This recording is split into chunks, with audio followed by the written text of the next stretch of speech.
How's it going, financial coaches? It's Pete here.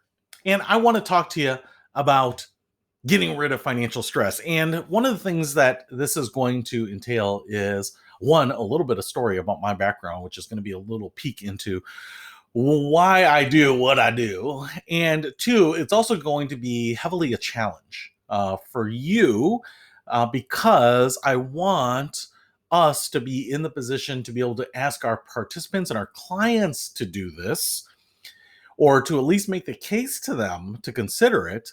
But to be able to do that effectively, I think we need to be doing it. And this can be actually pretty hard. So, despite my background on this, it's not something that I adhere to as a hard rule, but I will tell you that it's something that I do generally in a pretty good way.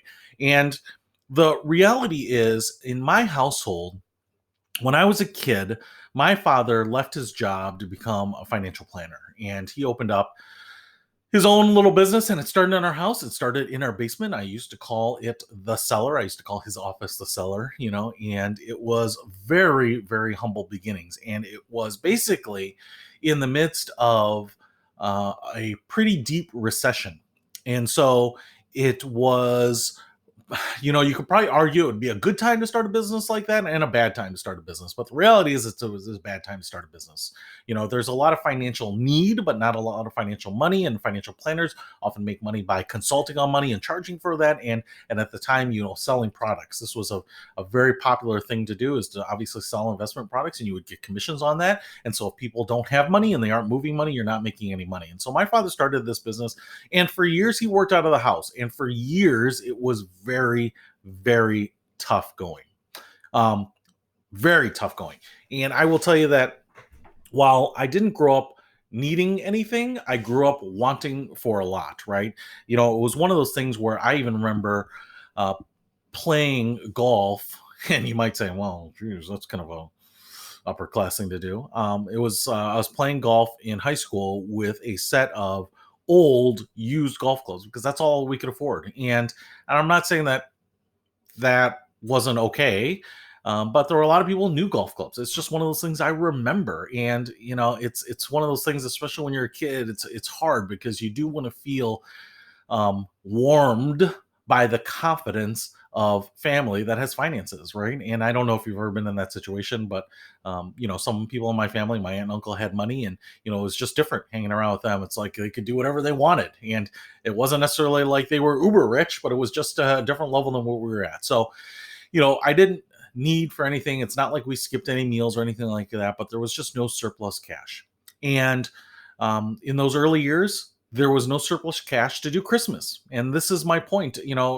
For us, we celebrated Christmas and we gave Christmas presents. And growing up as a very small child, that was one of the delights of my youth, is to wake up and get presents. And as you get older, it's the greed about the gifts.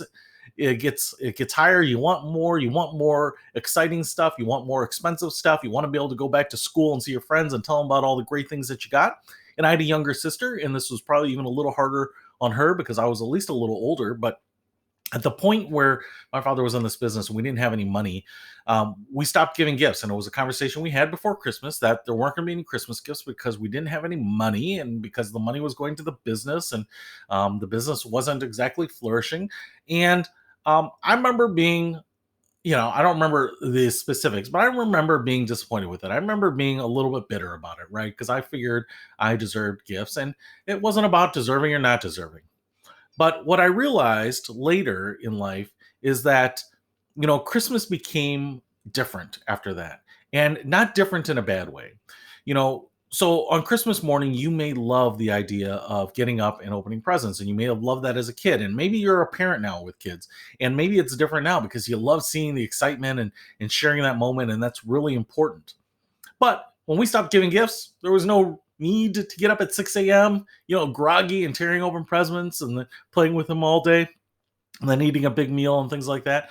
You just kind of got up when you wanted to. And then, my parents did a great job of just making it a fun day. We did some baking and hung out and played some cards and, had all that. And then that was just something that we kind of carried through. And even as my father's business got better and he moved out into an office, and, the business grew and there were more people, we just never really went back to presents. I mean, particularly extravagant presents. Now I would say hard and fast rule.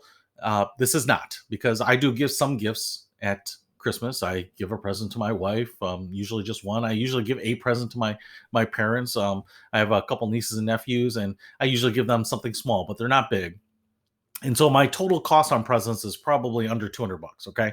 So, and I know I think the average household cost on presents, or the average spending on Christmas presents, is somewhere like in the $1,000 range. It's pretty significant. When you think about an average, it's pretty impressive, considering that the average American household doesn't have any spare cash at the end of the month. So a lot of that gets translated into credit card debt. And that's really why I bring this up, because what I realized as an adult, when you don't give gifts, and now some years I've given nothing, right? We've given absolutely nothing. And we even save money by not having to send out like those Christmas letters, updating people, thanks to Facebook or, text messages and all of that. But what I would say is that one of the beautiful things about it is that it really eliminates the stress. And this is more from an adult perspective, in that when you don't have to worry about how much money you're going to budget and where I'm going to get gifts, right? If you think about the process of gift giving, you want those gifts to be as much thought as well as value as possible. And sometimes people are stressing about gifts all year. You may be in a store in July and you say, hey, oh my gosh, this absolutely is like Cheryl. She would love this. And you get that then, right? And you're sitting on that for half a year and you see something else. But if you didn't find gifts for everyone before then, find that perfect gift, then you're thinking about, what do they want, or what are they doing now? And is this age appropriate? And, where can I get that? And man, it's so expensive. And, I've heard about people saying, hey, what gift do you want? This is what I'm going to do. Right. And I know a lot of people that do that because they just don't even know anymore, right? What some people want, especially for kids. They say, what is it that you want? Hardly a big surprise, and hardly, kind of that traditional gift giving mindset. So the thing that I want to say is that, when you stop doing that, when you stop having to worry about like, what am I going to give people? That is freeing. But then also, when you decide that you're not going to give gifts and you don't have to budget anything for it, not the $1,000 average, not a couple $100, not not $1, right? How freeing is that? Because now you don't have to rework your budget. The real big problem, I think, for most people is the punctuated spending, the uneven, the variable spending that comes along in budget. So if income is very steady and expenses are very steady, we tend to do pretty well with that. Everyone kind of finds their own gravity, right? Finds their own equilibrium. But when you put a December in there, or November, December, when you're shopping, all of a sudden you create all of this uncertainty and this punctuated hit to your spending, and that becomes very painful then usually in January and February, and maybe even for the rest of the year, as you kind of unwind all that. So my thought is that, wow, I gave up Christmas gifts, but man, it did so much for me mentally. I can enjoy the holidays now, right? Because I can call people and spend time with them, or have guests over. We can spend the time, and there isn't this issue of when are we going to give the gifts, or do I have enough, and who chipped in and who didn't, and did everyone get it, and did I miss anyone, and or do they appreciate it, and here's how you can return it if you don't, or whatever it might be. And I don't have the budget issue, and I don't have the mind share taken up by it, and it's just so freeing. How many times have I gone back, say, to work or with friends or colleagues after the holidays, and they say, man, I am wiped out. I'm almost glad it's over. It's just, man, it was just, and now I've got this financial hangover, and it was so expensive, and I was doing all this other stuff. To me, it's just so funny because it's a polar opposite for me. Holidays are refreshing because that time off is actually time off. If you take time off of work, it's actually your time. It's not time that you're just redeploying to shopping and then redeploying to figuring out what you have in your checkbook. And will I get it paid back in my bonus in March or April or whatever, right? I don't have any of that calculus, because to me, it's no different than the rest of the year. It's actually just time back. And with that time, I can actually do what I think we all really want to do with it, is spend time, connect with people, have those family moments, make those memories, right? And how many times are we shopping and not going to things and sending gifts and putting cards on them and putting them in the mail, and then complaining that USPS or UPS or FedEx didn't get the gift on time there, and just spoiled it, and Amazon's 2-day Prime got violated during the holidays, or whatever it might be, right? Why do the gifts, why do the objects, the items, have to express our love and appreciation and our connection with people?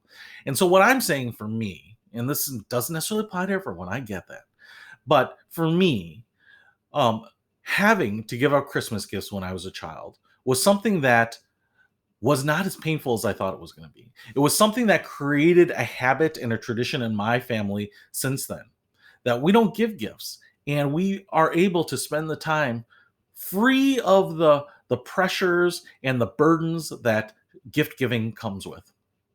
And we can really enjoy it, and we feel rejuvenated, and we make connections and have experiences, and share the moment and the day or the days if you're lucky, and we get to see people. And in so many ways it's so great because it does wonders for your psyche and your wallet. And if you can do that, and maybe it's something you said, hey, I just don't want to rob my kids of it, I want them to have that tradition, and learn the spirit of gift giving, and the elation of waking up on a Christmas morning, awesome, go do it. But maybe you rethink how you do it. Maybe you rethink the quantity or the quality or the cost of it, right? Maybe it's about having some of that and just saying, hey, listen, maybe it's having that, the conversation with your kids and saying, hey, listen, we have the capability to give you more gifts. It's not something where I had the conversation, we just can't do it. But maybe it's saying, but um, despite the fact that we want to rethink this. And I want you to have something. I want you to show that we love you, and that we want to give you something, and that Christmas is about celebrating something new, and we're going to give you a gift, and you can decide if you want them to weigh in on it or not, or be a surprise or whatever it is. But maybe we scale it back. Maybe we scale it back in a way where it gives you the opportunity to discover the freedom that I have found by reinventing what Christmas gift giving is, or more accurately, is not. And if you do that, and if you learn the things that I've learned, or experience the things that I've experienced, and you say, hey, this was amazing, it is very binary. Instead of the holidays being a burden, now they are a recharge, right? Instead of being painful or dreading them, now I look forward to them. And now, instead of January and February being a time when I dig myself out of the hole financially, or have to figure out how to live lean or recover, right? Now it's just going back into the new year on the right foot, right? These are times when we're supposed to be thinking about our best self, and changing and thinking about new opportunities. And it's really, really hard when you are being haunted by the hangover and the costs from the previous year. And so if you do that, I think it becomes much easier to talk about those opportunities and those ideas with your participants in a way that says, I'm not a hypocrite about it. I gave up gift giving because it was the right thing to do, not because I had to. Because when you're talking to some of these people, they might be in a position where they have to, kind of like I was growing up, where gift giving, maybe they still do it because they put it on debt or credit card or whatever it is. And they really should give it up, but they're worried about it because of the social pressure, or, the image that it sends to their friends. And if you can say, listen, I did it by choice, I think you should give it up by the math, but I want you to give it up by choice. I want you to give it up at your discretion. I want you to make a decision to give it up, not feel you are beholden to give it up, because I think it's a different mindset. And it's one of those where if they decide to do it and say, hey, you know what? We didn't give gifts to our kids, and someone says, I was wondering about that because your son or your daughter or your children didn't have new gifts. Yeah, we just decided to not do that. We decided to focus on the family. We decided to do things. We decided to have experiences and spend time with each other and work on our relationships. And we wanted to just free ourselves from the run up that comes with it, the prep on it, and we just wanted to give ourselves a different outlook when it goes into the holidays. And when you can say you're doing it by choice, that's the best part. And it might inspire other people to do it too. It might inspire other people to put more money in their pocket. It's kind of a win-win. Have those opportunities, have those moments, and put the money back in your pocket, or save yourself from the debt. So that's just my thought. Yeah.